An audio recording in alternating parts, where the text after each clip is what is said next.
Hello, driving intelligence community.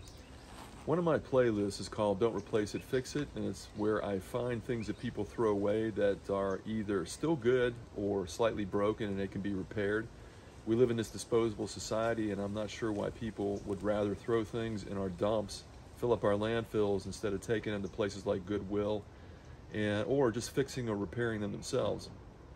In this case, one of the things I found is a Daisy BB gun. It's a model 105S, and actually model 105B, let me correct that.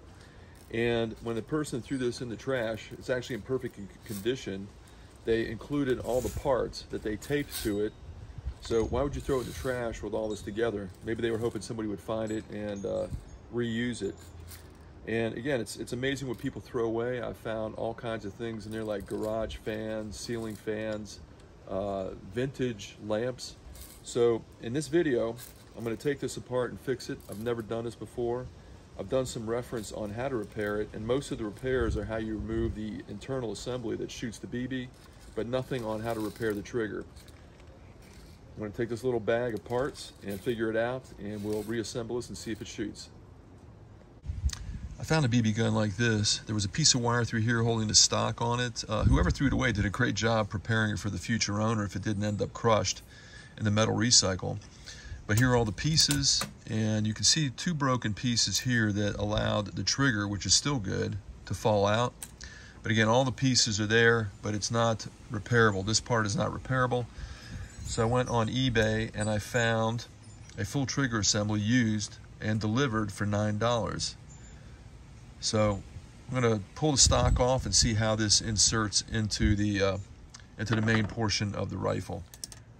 Turns out that the old trigger had a really good spring. It was clean, not rusted. The new trigger I bought through eBay was rusted, so I replaced that, and that was kind of tough. That's a really strong spring, but at least now I don't have any rusty parts in there and I can install the new trigger.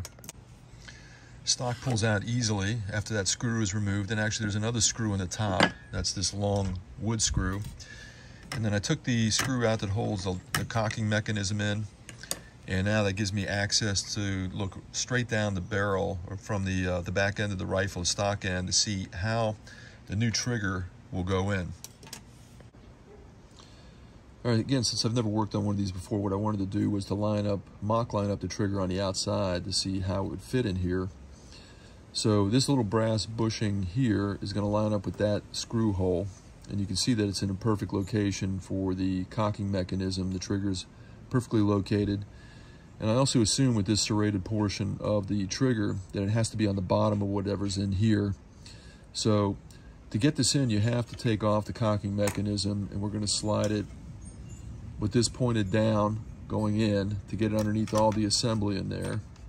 And the trigger's got to go above this portion here to get it in.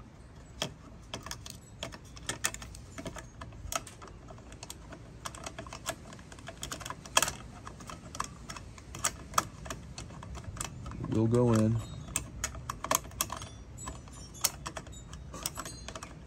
Just keep recording.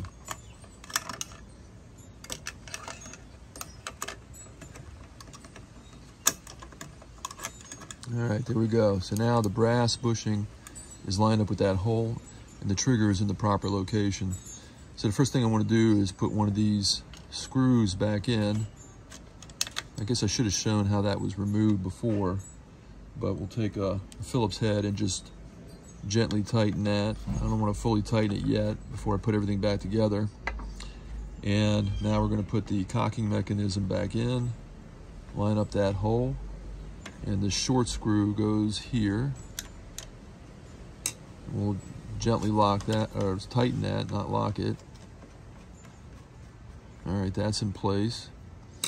And now the stock can go in. All right, so we got another hole lined up here. Again, we're just going to gently tighten that up. All right, and then on the backs, well, I guess on the top side, we'll put this in first, the wood screw. Want to make sure that we're not causing any damage to the wood. So I'm going to tighten this one up first. Just my opinion. It's not any instruction I got anywhere. And now I can tighten all these up.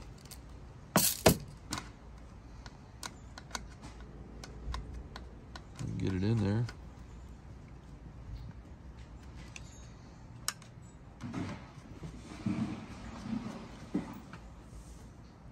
And finally, all these little nuts go on the backside as a locking nut, so the screws don't come out. And that's it, super simple. And now for test firing. All right, for the ultimate test, we're gonna cock it. There is a safety on this. And we're gonna shoot a tree leaf. Woohoo! Shoots nice. Maybe I should get some of those squirrels that ate my Cadillac in another video. Thanks for watching. See you next time on Driving Intelligence.